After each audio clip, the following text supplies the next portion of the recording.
¿Qué tal, chicos? Pues ya es jueves, Grupo con Vida Jóvenes, y pues hoy tenemos un nuevo tema que vamos a explorar que tiene mucho que ver con los temas que hemos estado viendo en las semanas anteriores de identidad. Pues bien, vamos a entrar de lleno en nuestro tiempo de jóvenes, nuestro Grupo con Vida Jóvenes. Hoy el tema es gracia sobre gracia. Pues bien, chicos, fíjense muy bien. Yo tenía varias semanas que estoy haciendo por acá mi Biblia, que quería hablarles acerca de algo. Y una de las cosas que a mí me llaman mucho es acerca de, todo este año yo he estado orando acerca de ser entendidos en los tiempos. ¿Por qué? Porque Eclesiastés 3 nos dice que todo tiene un tiempo. Y cuando nosotros estamos jóvenes, en el caso de ustedes que están jóvenes, y yo que estuve joven hace algunos años, no entendemos esa parte de que todo tiene un tiempo. Y Eclesiastés nos dice que para todo hay un tiempo. Ajá. Incluso dice que en su tiempo todo lo hizo hermoso. Entonces, vamos a leer, no voy a leer así rápidamente porque realmente no es de eso en lo que me voy a basar en este día, nuestro estudio. Dice, todo tiene su tiempo y todo lo que se quiere debajo del cielo tiene su hora. Tiempo de nacer, tiempo de morir, tiempo de plantar y tiempo de arrancar lo plantado. Tiempo de matar y tiempo de curar, tiempo de destruir y tiempo de edificar. Tiempo de llorar y tiempo de reír, tiempo de endechar y tiempo de bailar, tiempo de esparcir piedras y tiempo de juntar piedras. Es decir, para todo hay un tiempo, para todo. Incluso dice tiempo de guerra y tiempo de paz. Y en el verso 11 dice, todo lo hizo hermoso en su tiempo y ha puesto eternidad en el corazón de ellos sin que alcance el hombre a entender la obra que ha hecho desde el principio hasta el fin. Hay una historia bíblica, un pasaje bíblico que a mí me encanta, que es el pasaje de Juan el Bautista cuando envía a sus discípulos. Y antes de entrar en ese pasaje, quiero que a nosotros, a ustedes y a mí, nos quede claro, y a cualquiera que vea este video, es que en lo físico hay estaciones. Ajá. Y también en lo espiritual nosotros pasamos por estaciones, por temporadas. Y esas temporadas o estas estaciones son cíclicas. Ajá. Y en esas estaciones también hay momentos de desiertos. ¿Por qué hay momentos de desiertos? Porque Dios utiliza esos momentos, esos tiempos de desiertos para atraernos hacia Él, como lo dice Oseas 2:14, para llevarnos hacia Él y sobre todo para darse a conocer a nosotros mismos. Fíjense lo que dice Oseas.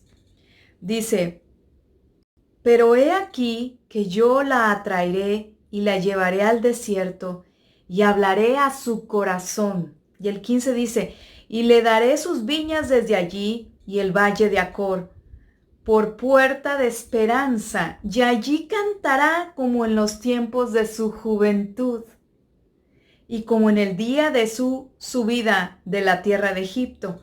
En aquel tiempo, dice Jehová, me llamarás Ishi, y nunca más me llamarás Bali. El tiempo de desierto, chicos, es un tiempo que nadie quisiéramos pasar porque son tiempos en donde hay batallas, en donde hay circunstancias que a lo mejor hasta hacen más pequeña nuestra fe. Hay circunstancias que no nos gustan. Pueden ser de que te va mal en la escuela, puede ser que es de enfermedad, puede ser que es un tiempo en donde las finanzas están mal, puede ser que es un tiempo en donde tú físicamente te sientes mal, te sientes agotado o agotada, o que en tu casa los problemas de tu casa te están afectando ya aún y cuando tú estás en otro lugar. Yo estoy hablando del tiempo de su juventud. O sea, yo recuerdo que en mi tiempo de juventud, en la adolescencia, en la juventud en sí, fueron en los tiempos en donde yo más pasé por desiertos y no conocía a Dios. Iba a la iglesia domingo a domingo, en algunas veces, otras preferían ir, pero yo no conocía a Dios y yo nunca tuve a una persona que me dijera, ven, te voy a enseñar quién es Dios, ven, te voy a mostrar quién es Dios. La verdad es que no hubo nadie ahí a mi alrededor que me dijera. Y eso hizo que, no es que es culpa de las personas que estuvieran alrededor, sino que Dios permitió que yo viviera ese desierto para yo hoy día poderte decir, ¿sabes qué? Yo estuve en la misma situación que tú, en donde a veces me sentía perdida, que no sabía para dónde caminar, en donde me sentía frustrada, en donde no sabía ni siquiera si lo que estaba estudiando era lo que yo tenía que estudiar, si eran de acuerdo a los dones que yo tenía. No, yo no sabía nada. Yo pasé de noche, se pudiera decir, en eso de encontrar mi propósito. Pero Oseas dice, la llamaré Ishi y ya no más la llamaré Bali. Ishi es mi marido. O sea, ella me va a llamar Ishi. O sea, mi marido. Cuando uno tiene esa intimidad, cuando uno está casado, y tiene esa intimidad con nuestro esposo, o en el caso de los hombres con la esposa, es un diferente nivel de intimidad y comunicación, que hay como pareja, a la que hay cuando eres joven y tienes novio o tienes una novia. No es lo mismo. Y además no es la misma hacer Bali. Bali es mi Señor, o sea, es yo te sirvo. Yo soy tu sierva o tu siervo. Y en el caso de los esposos, no. Ambos son una sola persona, una sola carne, y ambos se sirven mutuamente, pero el nivel de comunicación es otro. Pero no estoy hablando precisamente de eso hoy día. Hoy quiero hablarte de eso que Dios quiere para ti como su hijo. Es que puedas entender su gracia.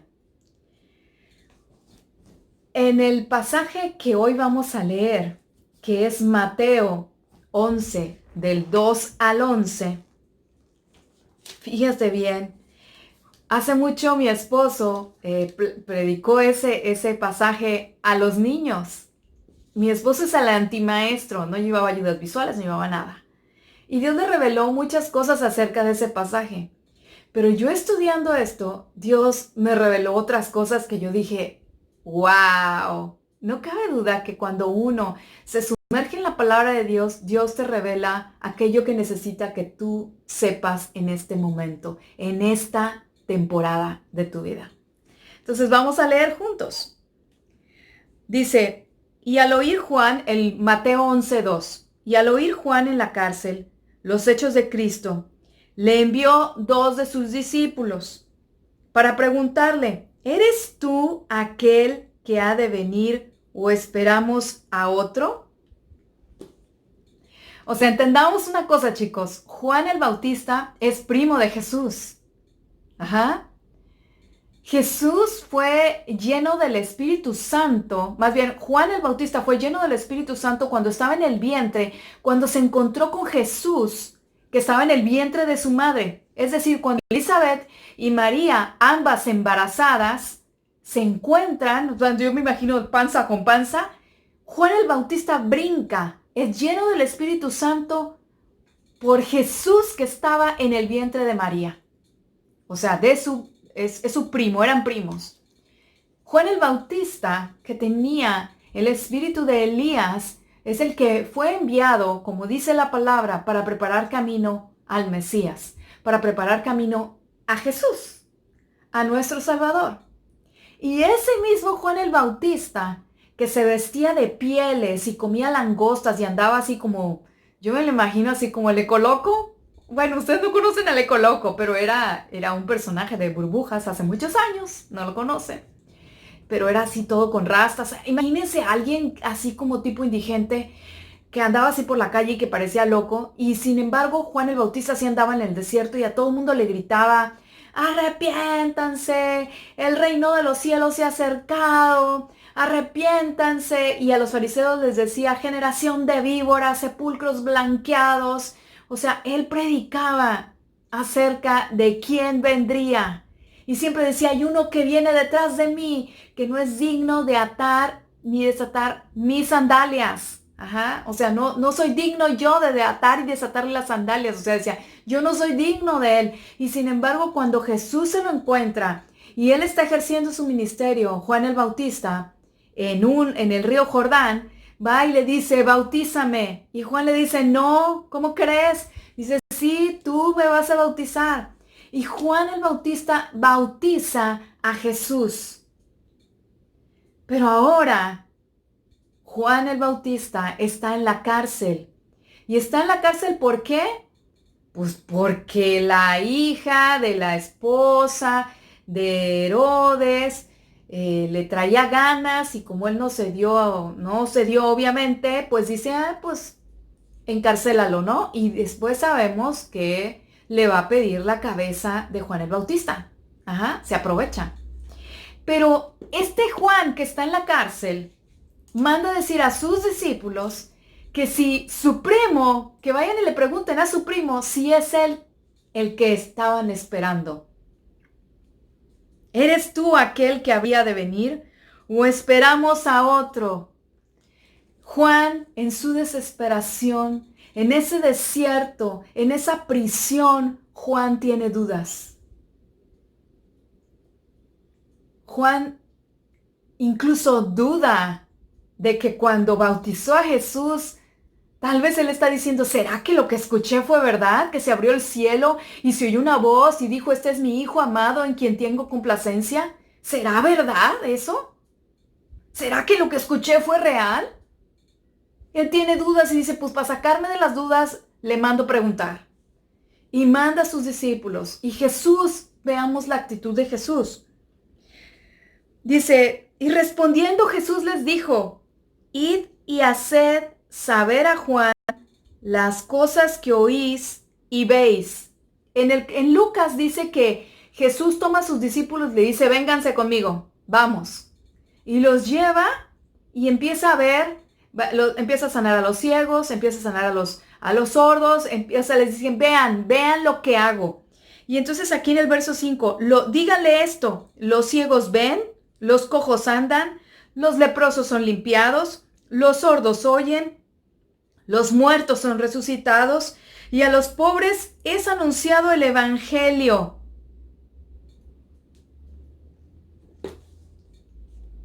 O sea, se lleva a esos dos discípulos para que vean, como dice en Lucas eso dice, para que vean lo que Jesús hace, para que sean testigos de lo que Jesús hace y ahora que son testigos, vayan y de regreso le digan a Juan, esto hemos visto, esto hemos oído. Jesús no se enojó ante la pregunta de Juan de, ¿eres tú el que ha de venir o esperamos a otro? No se enojó. Le dijo, vengan, vean lo que hago. Vayan y digan lo que hago. Jesús no le dijo, ay Juan, o sea, ¿cómo se le ocurre preguntar, pues que no me vio, que no brincó él en el vientre de su mamá cuando yo estaba ahí en el vientre? O sea, ¿qué? ¿No hizo? No se da cuenta, no se acuerda, ¿o qué? No le dijo nada. No le mandó decir más que, díganle de lo que han sido testigos. Dice, los ciegos ven, los sordos oyen, los muertos resucitan, los cojos caminan. O sea, toda la obra que estaba haciendo Jesús les dice, vayan y díganselo. ¿Saben que cuando estamos en un problema, cuando estamos en una situación difícil, sea que sea uno adulto o sean ustedes jóvenes, lo que nunca nos atrevemos a preguntarle a Dios son esas cosas que religiosamente creemos que no podemos preguntar? Como tan sencillo, ¿por qué me pasa esto, Señor? ¿Por qué estoy aquí? ¿Por qué tengo estos pensamientos? Ya no quiero sufrir más esto.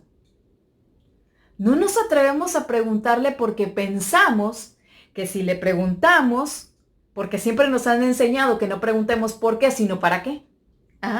Así nos lo han enseñado.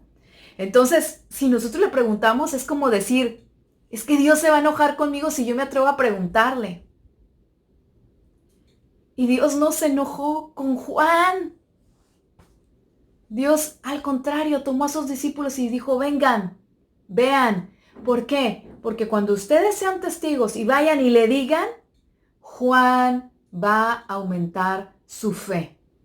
Juan va a recordar las obras que él mismo ha visto que he hecho.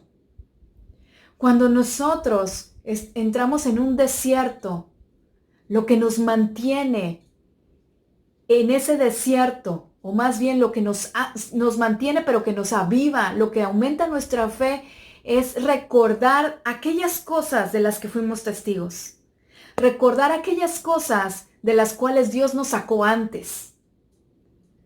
Decir, ¿sabes qué? Yo sé que Dios sanó a mi hermana, eso es algo que a mí me sostiene. Dios sanó a mi hermana del cáncer de mama. Dios sanó a mi abuela del cáncer de mama. Dios sanó a mi mamá del cáncer de mama. En este octubre yo siempre paso por una etapa en donde me empieza como que el miedo. Ajá. Porque digo, uy. Ajá. Pero también hay otras situaciones que como jóvenes comenzamos a vivir en el sentido de, ¿cuál es mi sentido de vida?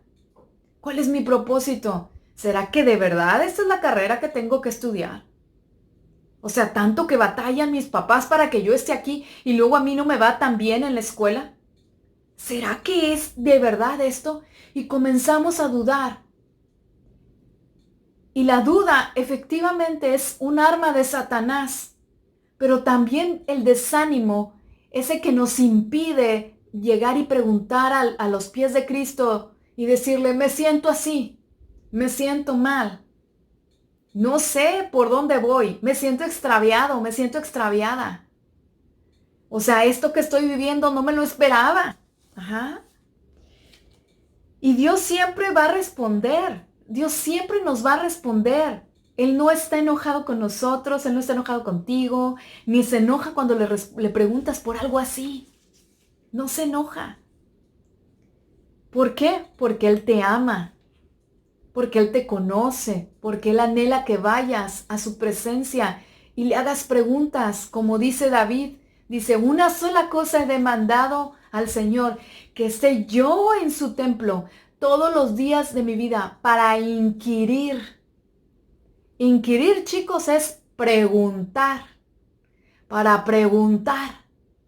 O sea, ¿quién no le gustaría estar en la presencia de Dios y poderle preguntar, oye, ¿por qué me mandaste a esta familia?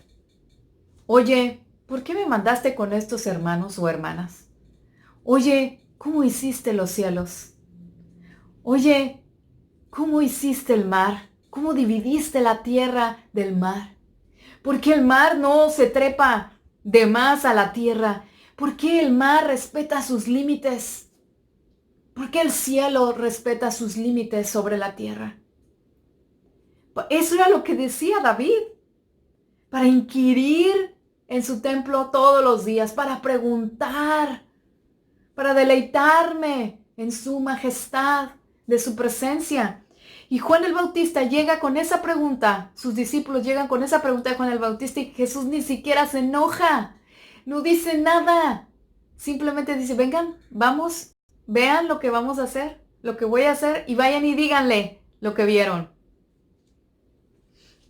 Dios sabe nuestra humanidad, Dios conoce porque Él fue hombre, porque se hizo hombre, que fue Jesús. Él conoce nuestras batallas mentales, Él conoce lo que vivimos a diario. Él sabe cuando nos sentimos desesperados, Él sabe cuando te sientes solo allí en tu habitación. Esos momentos de soledad, esos momentos en donde dices, quisiera estar con mi familia. No sé qué estoy haciendo aquí. Quisiera estar con mi familia. Él sabe esos momentos por los que has pasado o por los que estás pasando quizás hoy. Él lo sabe.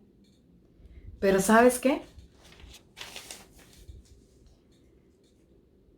Esos momentos de soledad, esos momentos de tristeza, nuestros errores, nuestras equivocaciones no determinan si Dios nos va a contestar o no nos va a contestar. ¿no? Esta mañana yo venía manejando y venía pidiéndole a Dios que me diera paz, porque tenemos que tomar una decisión sobre unos viajes que deben de hacer mis hijos, los dos mayores, y que ahora tenemos incertidumbre sobre si los van a hacer hacia donde nosotros creíamos que debían hacerlos. Y yo venía orando y decía, Señor, por favor, dinos qué hacer, dinos cómo actuar. Y traía mi Spotify prendido y de repente comienza una canción que jamás había escuchado, chicos.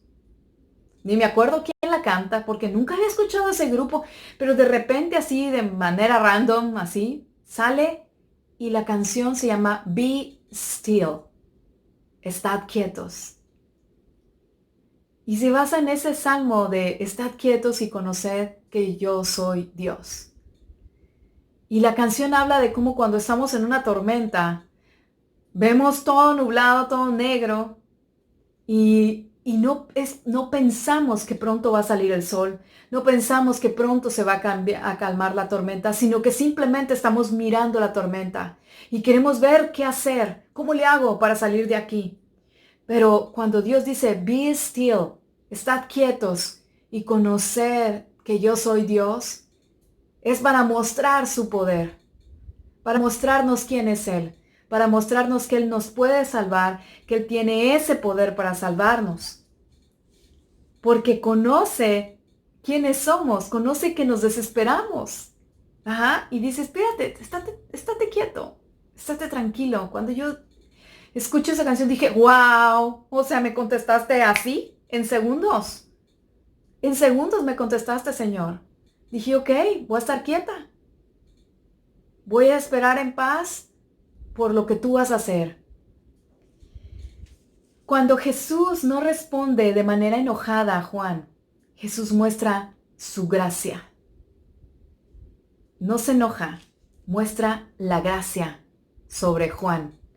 ¿Y qué creen que hace? Eso me llama súper la atención, porque él les dice en el verso 11, de cierto os digo, entre los que nacen de mujer no se ha levantado otro mayor que Juan el Bautista, pero el más pequeño en el reino de los cielos mayor es que él. Y habla de los niños, ¿verdad? Pero dice, nadie se ha levantado como Juan el Bautista. O sea, gracia extiende y todavía le otorga favor, más gracia. Diciéndole a los demás, ¿qué creyeron?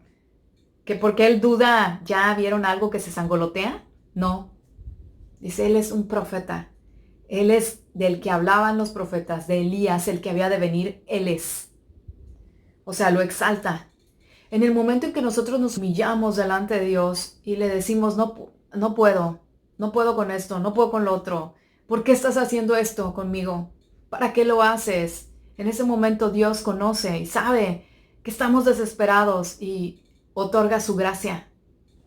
Lo hizo con Juan, lo hizo con la mujer adúltera, cuando todos los bola de religiosos, todos los feos fariseos, saduceos religiosos, van y le dicen, mira, la encontramos allá adulterando. Y la ley dice que debe morir apedreada. Y Jesús dice, ok, eso dice la ley. El que esté libre de pecado, que lance la primera piedra. Extiende la gracia. Y dice que uno a uno, desde el más pequeño hasta el más grande, se fueron alejando. Y Jesús a esa mujer le dice, vete, no peques más. Otro caso, Marta, hermana de María, la afanada Marta. Murió Lázaro, ya tiene días ahí en la tumba. Y Marta le dice a Jesús, si hubieras venido, mi hermano no hubiera muerto. O sea, ella le reclama. Entiendan esa parte, chicos. Si hubieras venido, mi hermano no hubiera muerto. Y Jesús llora. Llora. Unos dicen, los estudiosos, los teólogos dicen que llora por la incredulidad de Marta. Otros teólogos dicen que llora porque su amigo Lázaro había muerto. No sabemos por qué lloró, pero lo que sí sabemos es que le extiende la gracia. Y en ese momento le llama a Lázaro, sal Lázaro. y Lázaro sale de la tumba. Extendió la gracia. Jesús no volteó ni le dijo a Marta, ay Marta la afanada, y todavía llego y me estás reclamando. No le dice eso.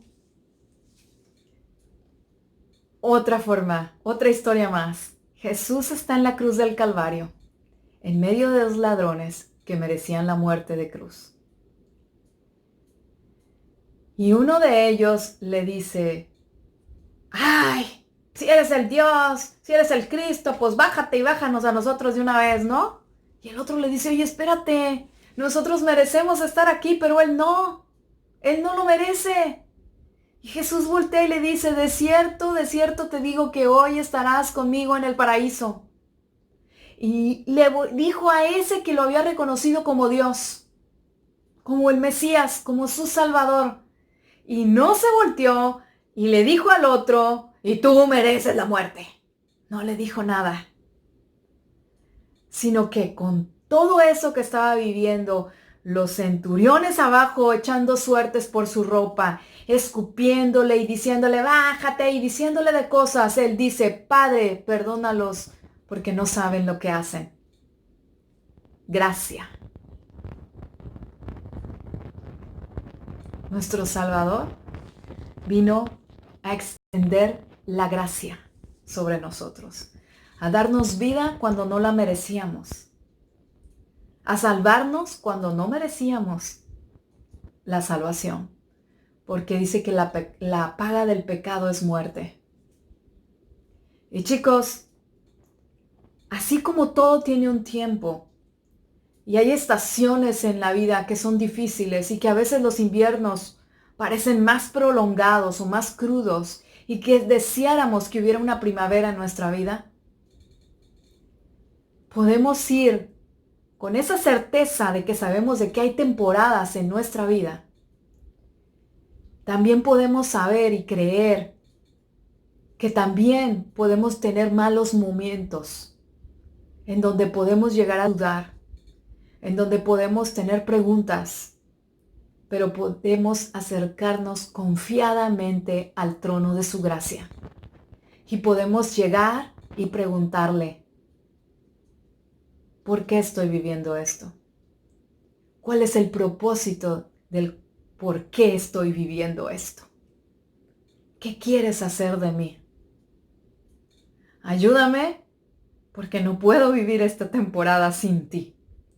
Porque tu palabra dice que separados de ti nada podemos hacer.